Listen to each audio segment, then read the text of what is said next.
The Pyromancer's Scroll by Jeremy P. Matson. Read by the author. Music by C.J. Matson. Chapter 10. Lord SALIDAR. Red banners greeted Durin on the other side of Wyvern Way. He had forgotten just how much he missed seeing that color. Red, the color of strength and courage, the color of Calamar, the color of home. At the foothills of the mountain pass, he came to a Calamarvan outpost, its red banners snapping proudly above a wooden stockade. The soldiers were initially suspicious, and rightfully so. Who was this cloaked figure, riding alone out of Elandrian territory? But their hostility had disappeared with the drop of a name. "I am on the special errand of His Excellency, Lord SALIDAR Aram," Durin announced. "He will not be pleased if I am delayed." The soldiers immediately responded with bows, apologies, and fresh provisions. Over the next few days, Durin rode through the plains and highlands of western Elandria, its war-ravished towns now flying the red banners of Calamar. Then he crossed a low mountain range into a prosperous, bustling province of Calamar called Wormul. Wormul had once been a collection of independent city-states, until trade wars devolved into actual wars 2 decades before. To keep the trade routes flowing, Calamar had been forced to step in and annex the whole region. Durin still remembered his disappointment as a young lad, when the conflict had ended before he could enlist. From Wormul, he and Raggedy Ruby took a barge upriver into the heartland of Calamar. After a week of sailing, they reached the capital, Imperium. No other city in the world rivaled Imperium in size. Some said as many as 1 million people lived within its walls.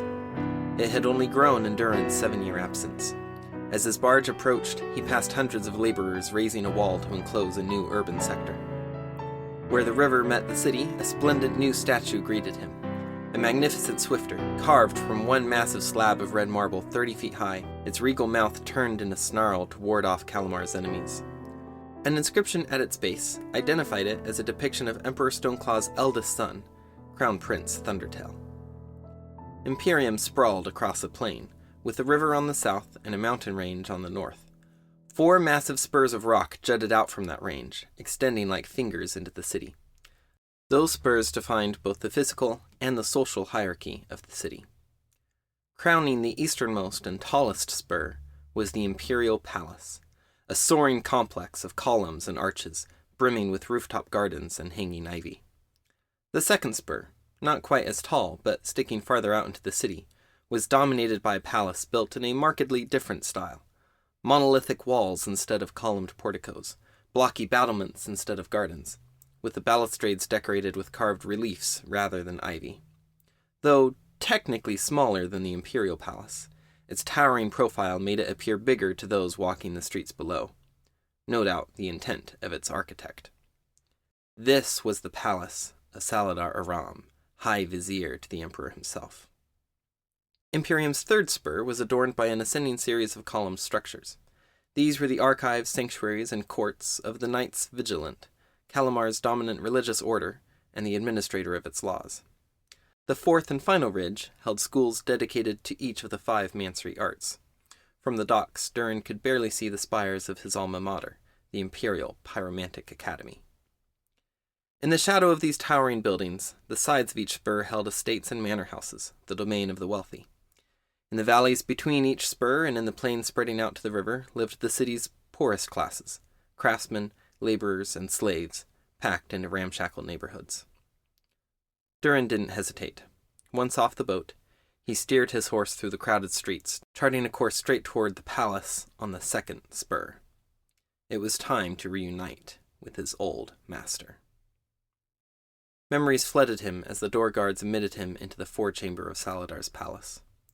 How many times had he come here, hooded and cloaked as he now was, to report on a mission or accept a new assignment? And yet the palace was not without its changes. He strode to the wall to study a new mural. It depicted a battle in ferocious detail, probably one of Calamar's triumphs in the war with Elandria. In the center of the mural, painted larger than any other figure, towered a man in golden armor. SALIDAR. He held his arm outstretched to order his troops forward, as terrified Landrians turned and fled before him. Footsteps sounded on the cold stones.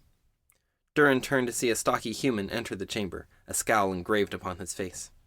He wore an immaculate suit of blue livery with purple highlights. Durin leaned back against the mural. "Yorid! What a surprise! I hope you haven't been glowering like that since I last saw you 7 years ago."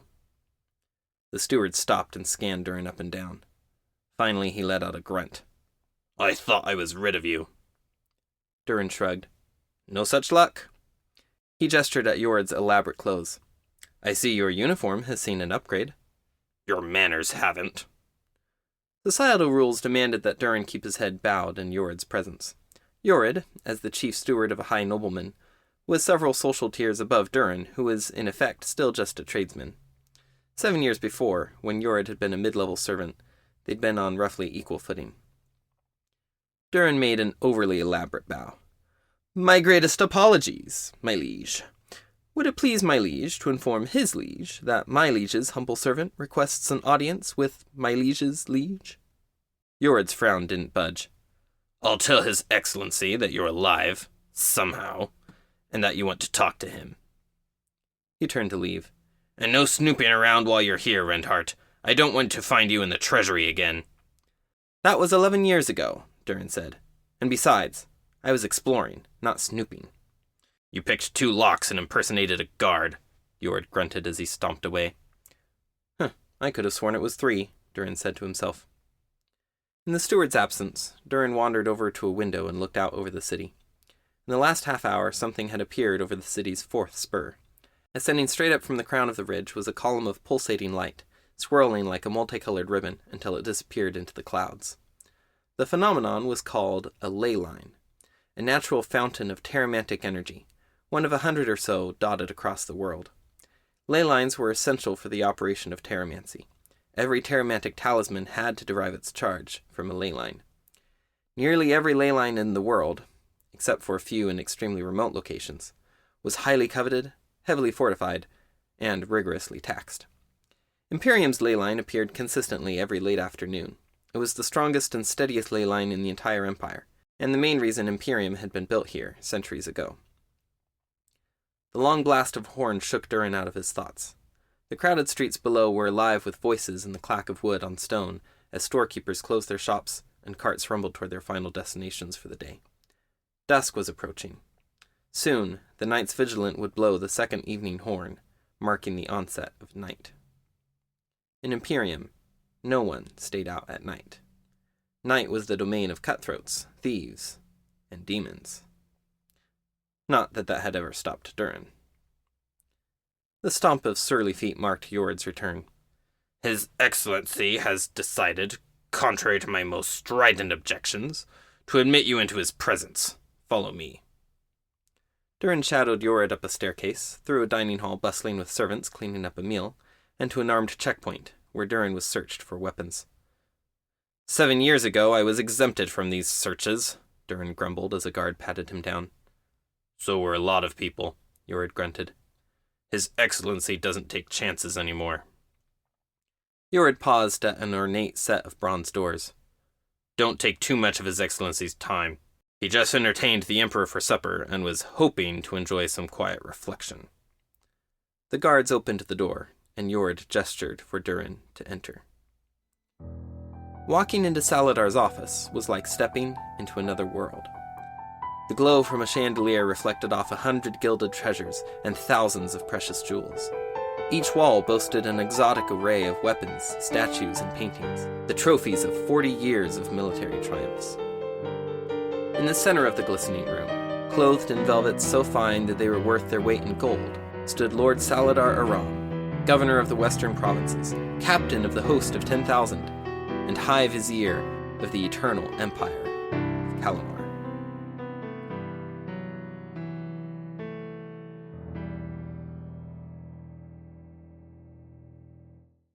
Salidar waited for Yorid to exit, then swept toward Durin with arms outstretched. "Durin Rendhart," he announced, his voice as magnanimous as 7 years ago. "Welcome back, my most talented and loyal friend." Durin pulled back his hood and gave a slight bow. It's been a long time, Your Excellency. Salidar put an arm around Durin's shoulders, steering him further into the room. Who would have believed that the legendary Rendheart has been alive all these years? I thought for sure those treacherous Elandrians had somehow managed to kill you. No such luck, Durin replied wryly. Imprisonment was the best they could offer. But you have escaped at last, Salidar said. And I came straight to my old patron, Durin said. No sense in correcting the vizier. Durin himself still could make no sense of his inexplicable release. Salidar would react to that detail only with suspicion. Salidar noticed Durin holding his gaze, and frowned. Given your long captivity, Durin, I will forgive your lack of propriety this once. Durin quickly averted his eyes. In Calamar, to look a superior in the eyes was a serious affront, punishable by law. Eyes betrayed motive and emotion, and to see one's eyes was therefore to have power. Forgive me, Your Excellency. I fear I have forgotten old habits. Durin studied the room's furnishings instead, conscious of the vizier looking him up and down. Durin gestured to a set of throwing darts on the table. I see you've taken up a new hobby. Ah, the darts. Yes. Salidar picked one up, hefting it expertly in his fingers, before pivoting and throwing it at a map on the far wall, where it struck, quivering. A simple game, but a diverting one. But I imagine you did not come here for small talk. What is on your mind? Durin snapped his fingers, summoning a flame that he held in his hand, staring into its depths. I have come to claim what you promised me. Salidar threw another dart. Kaimar's scrolls, I recall? Kaimar's scroll, Durin said, feeling his heart surge at the mention. His 6th scroll. The last scroll. Ah, yes. The scroll forbidden to all but the masters of the Pyromancer's Guild, said Salidar. The scroll held in the deepest vaults of the Pyromantic Academy. The scroll that not even I, nor even the Emperor himself, has access to. The implication behind Salidar's words was clear. If he could not access that scroll, how could he give it to Durin? You made me a promise, Your Excellency, Durin said, forcing himself to keep his voice even. If I carried out the Emperor's order, you would make sure I became a guildmaster, with all its privileges, including access to that scroll. Salidar did not immediately reply. Instead, he glided his way to a table set with tea, figs, and tarts. Guildmastership is not an easy favor to grant at the moment, he said as he poured them each a cup. Durin stayed where he was. A deal is a deal, he said. I earned it, did I not? Yes, earned it and double, my old friend and ally, Salidar said. What you pulled off 7 years ago... Salidar shook his head. No one else possessed the combination of skill, patriotism, and unflinching courage that the task required. You neutralized an enemy of Calamar mere hours before he would have unleashed irrevocable harm on our people. And the scroll? Salidar sighed, then took a long draught of tea before resuming. My relationship with the guildmasters has not gone unchanged these last 7 years. Some have grown slightly discontented with me of late. Persuading them to elevate you to their ranks, whom some do not know and whom others remember only with jealousy, will be difficult. Durin raised his eyebrow. You're talking as though you were no longer the undisputed master of Calamar. Then let me be frank, said Salidar. I am not. Much has changed in 7 years, Durin. Yes, my power and wealth have grown. For almost 2 decades now I have been the Grand Vizier, right-hand man to the Emperor himself. Under my care, Calamar has become stronger and wealthier than ever before. The brigands on the South Sea have been quashed. We have expanded west, north, and east, subduing tribes of raiders and civilizing the populations. We have built bridges and roads, cities and harbors. Trade is blossoming and the markets are busy. Salidar stepped over to the map. But Elandria has been a thorn in our side. They fear us, Durin. They fear our power and prosperity. So they seek to deny us the resource that we most need, hoping to make barren our fields and starve our people. Haber crystals, Durin said. He was well acquainted with Haber and its strategic importance, from both lectures at the Academy and his subsequent career collecting intel for SALIDAR. Haber was a precious commodity, mined at the edge of the world and then shipped thousands of miles over sea and land at great expense. Haber came in the form of soft, pale-white crystals, about the size of a fist. Farmers the world over ground the crystals down into a fine powder and sowed the powder in their fields before planting. Every field needed a sprinkling of Haber every couple of years, or the crops would begin to fail. In Calamar, most of the Haber supply came overland through Elandria. SALIDAR nodded. Yes, Haber. For over a decade, Elandria has created a shortage. In the years before the war, shipments over the border steadily dwindled to almost nothing. For a long time, I advocated taking a harsher line against Elandria. But there are some in the court who harbor sympathies to the Elandrian nobility. When war finally came 3 years ago, it was much later than it should have. What sparked the conflict? Durin asked, still piecing together the events of recent history. The other inmates at Irongate Isle hadn't exactly been the best sources of international political analysis. Elandria broke the terms of a treaty and halted all Haber shipments to us, said SALIDAR. They intended to starve us. We had no choice but to invade. Our armies have already seized Haber crystals sufficient for all our farms in the central provinces, as well as much grain and livestock. Once we conquer their capital and assimilate Elandria as a new territory, we'll be able to secure the trade routes once and for all. SALIDAR set down his cup and began to pace, his hands clasped behind his back. But the war has not gone as well as the Emperor and I hoped. Thanks to the incompetence of our generals and the cunning of theirs, it has dragged on for 3 years now. Some in the court have grown weary. They petition the Emperor for us to surrender and retreat. Others have grown envious of me and are attempting to undercut the war, denying my army sufficient supplies or troops. And amidst it all, we have received this! SALIDAR held up a scroll, sealed with the royal crest of the Everborn family. It arrived just a few days before you did, carried by an official envoy of Elandria. He dropped it contemptuously. The young offspring of Everborn has been crowned queen, and now she thinks she can parley with us on equal terms. A ludicrous notion, but if some at court catch wind of it, they may twist it to their advantage. Durin didn't ask what SALIDAR was doing with an official message meant only for the Emperor. Some questions were better left unanswered. SALIDAR turned back to him. I hope that helps you understand my position, Durin. I want nothing more than to help you become the most powerful pyromancer in Calamar, the most powerful pyromancer in the world. That requires a level of influence with the Pyromancers Guild that I do not currently possess. Not until we win this war. Durin stared into his cup. So how can I help you win it? He could hear SALIDAR smile. Ah, that is the right question, Durin. The vizier selected another dart, turning back to his map. You may have wondered why I throw at a map, not a target. It is a matter of aim. Unlike a target, where the bullseye is painted for you, the trick to war and politics is not just striking accurately, but knowing where to strike. SALIDAR stepped closer to the map, examining the kingdom of Elandria. Our armies are already marching on their capital. They have gathered to stop us, but we outnumber them 2-1. A crushing victory on the field of battle is imminent. That will not be enough, Durin said. I have spent many years among the Elandrians. They are not the type to surrender. Not while a member of their precious Everborn family sits on the throne, said SALIDAR. Quick as a snake, he sunk the dart into the capital city of Savin. So that is where we must strike. The blow will be bitter. To lose their queen mere weeks after her coronation.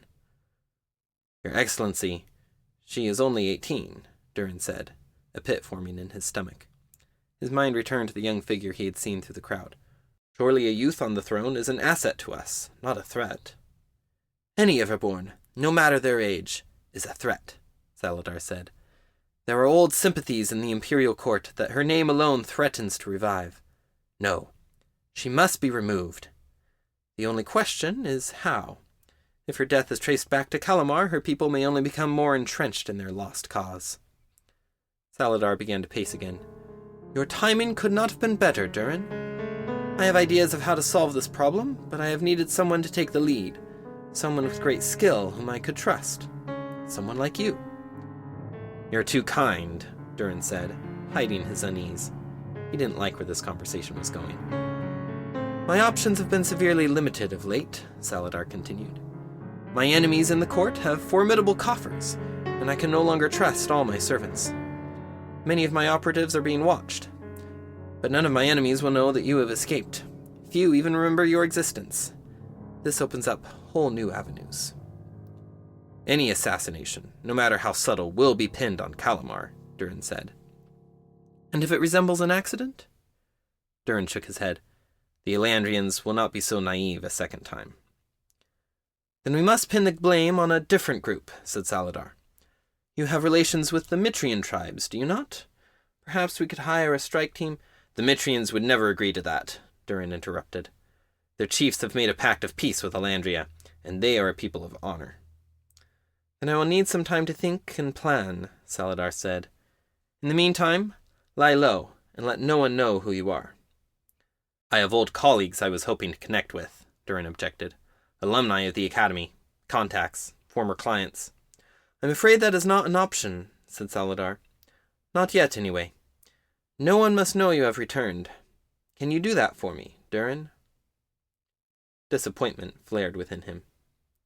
No reunion with old friends. No public recognition for the 7 years he had suffered in a cell for his country. No scroll. I guess I have no choice, Durin muttered. Then start preparing for a long and dangerous expedition, SALIDAR said. Are you short on silver? I just escaped from a dungeon, Your Excellency, Durin pointed out. It was an exaggeration. He should still have a line of credit with some banking houses in the city. But there was no point in passing up the generosity of the richest man in the world. I'll have Yored give you 20 pounds of silver, SALIDAR said, scribbling on a scrap of parchment. Outfit yourself with the best weapons and provisions. Then come back in 5 days' time. He handed the note to Durin. Until then. Durin took the note. So that was it. He was back in SALIDAR's service, no more than a hired sword, still no closer to his goal than 7 years before. Until then. Durin bowed stiffly, threw the cowl of his cloak back over his head, and strode angrily from the room.